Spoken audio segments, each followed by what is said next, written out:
So hi everybody and welcome. I'm going to tell you about a beautiful new project from UCBK, Center of Healing and Blessing of rural Missouri, in a very small, magical, old town called Ste Genevieve, Missouri.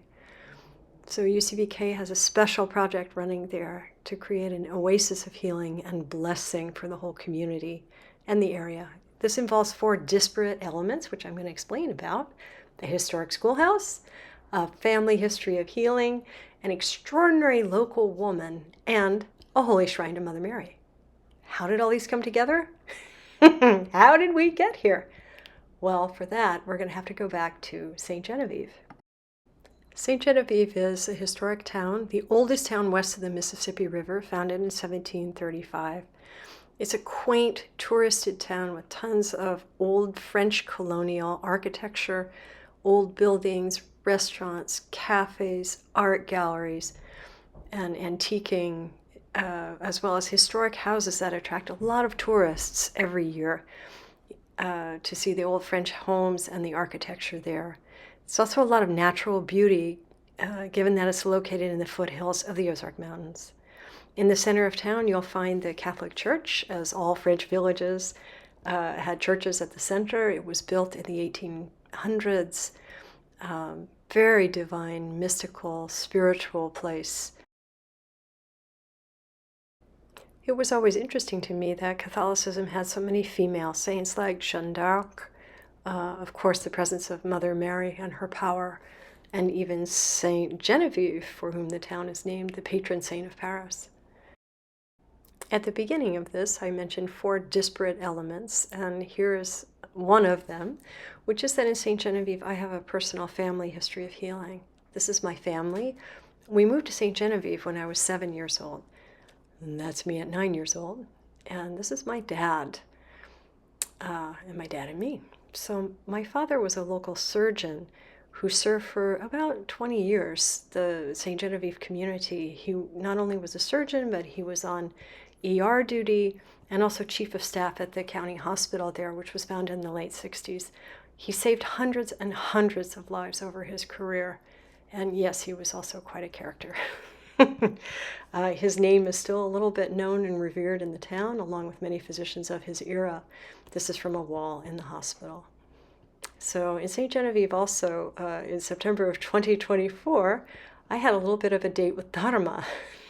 Unknowingly, I went to my 40th high school reunion, and as I was there reconnecting with many people and friends and family from my youth, I kept walking by this building, this extraordinary historic building, and then vaguely noticed it's for sale. I contacted the realtor, I walked through it. I was already having the feeling that I should return to Ste Genevieve and that UCBK might be bringing some sort of light and healing and meditation and something to this historic and magical community. The more I walked around, the more I saw the space would be suitable for teaching, healing, retreats, and we could Airbnb it when we're not using it for those spiritual purposes. And then it turns out we could construct a carriage house in the back, an independent building as well, which, as the property lands, would fall right about here. So this first public school west of the Mississippi River in Ste Genevieve, Missouri, was sold to UCBK in November of 2024.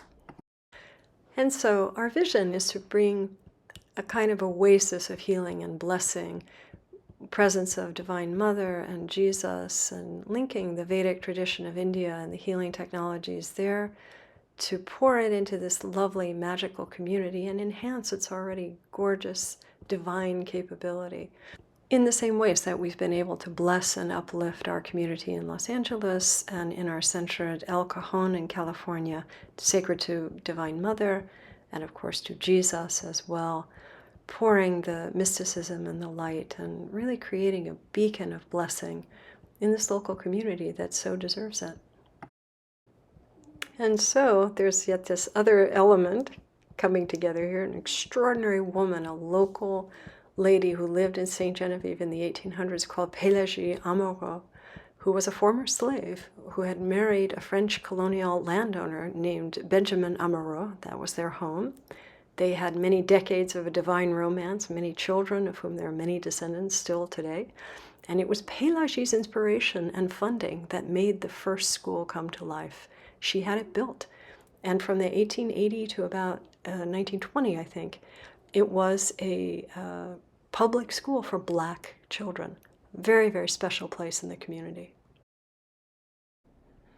So another one of these elements that's converging here is a holy shrine to Mother Mary, located in nearby Perryville, Missouri, which is about 25 minutes south of Ste Genevieve. Did I mention I was born in Perryville? And the shrine is called the National Shrine to Our Lady of the Miraculous Medal, built in the 1800s. The French brought their spirituality, modeled after the Chapel of the Miraculous Medal in Paris. It's dedicated to the form of Mother Mary, who came in 1830, gave many messages to the people of Paris, and indeed a miraculous medal, and blessed that church with her miracle energy to do healing and blessing for anyone who came there. So this place in Missouri is very holy indeed.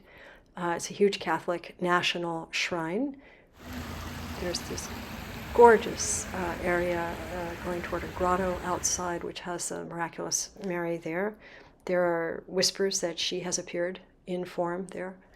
The devotion is very, very strong, and there's this gorgeous labyrinth with many very huge statues of Mother Mary, who's appeared in all the different apparitions throughout the last several centuries of human history, giving her darshan and her blessing.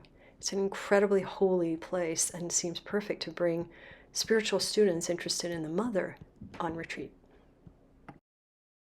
Which holiness brings us back full circle to the first school in Ste Genevieve. It's really not lost on me that my dad, as a surgeon over many decades, healed the broken bodies of hundreds and hundreds of people in this area, living a life of service in that community, and that it's on his daughter now to help bring upliftment and healing to the broken hearts and souls there, using the first school as the kind of epicenter of this kind of blessing and healing and upliftment for everybody there. So it will entail repairs and extensive renovations, and also, of course, the new construction, some of which is already underway. We're working very hard. There's a lot of brick and mortar repair work that needs to be done in the entire interior of the schoolhouse. And of course, we cannot do this alone. I'm sure everyone's aware that rising material costs are coming for construction and for renovating. And we really, really need your support. So toward that end, we have a GoFundMe. You can pause here for the long URL to go find and contribute whatever you might happen to have, or you can pause here for the short URL to access the GoFundMe. Please know no donation is too small. However you can help by spreading the word, by letting other people know about it, really, really helps. Thank you so, so much for helping us bring this healing vision to life. So thank you all, and we'll look forward to this next chapter of history that we'll make together. And namaste.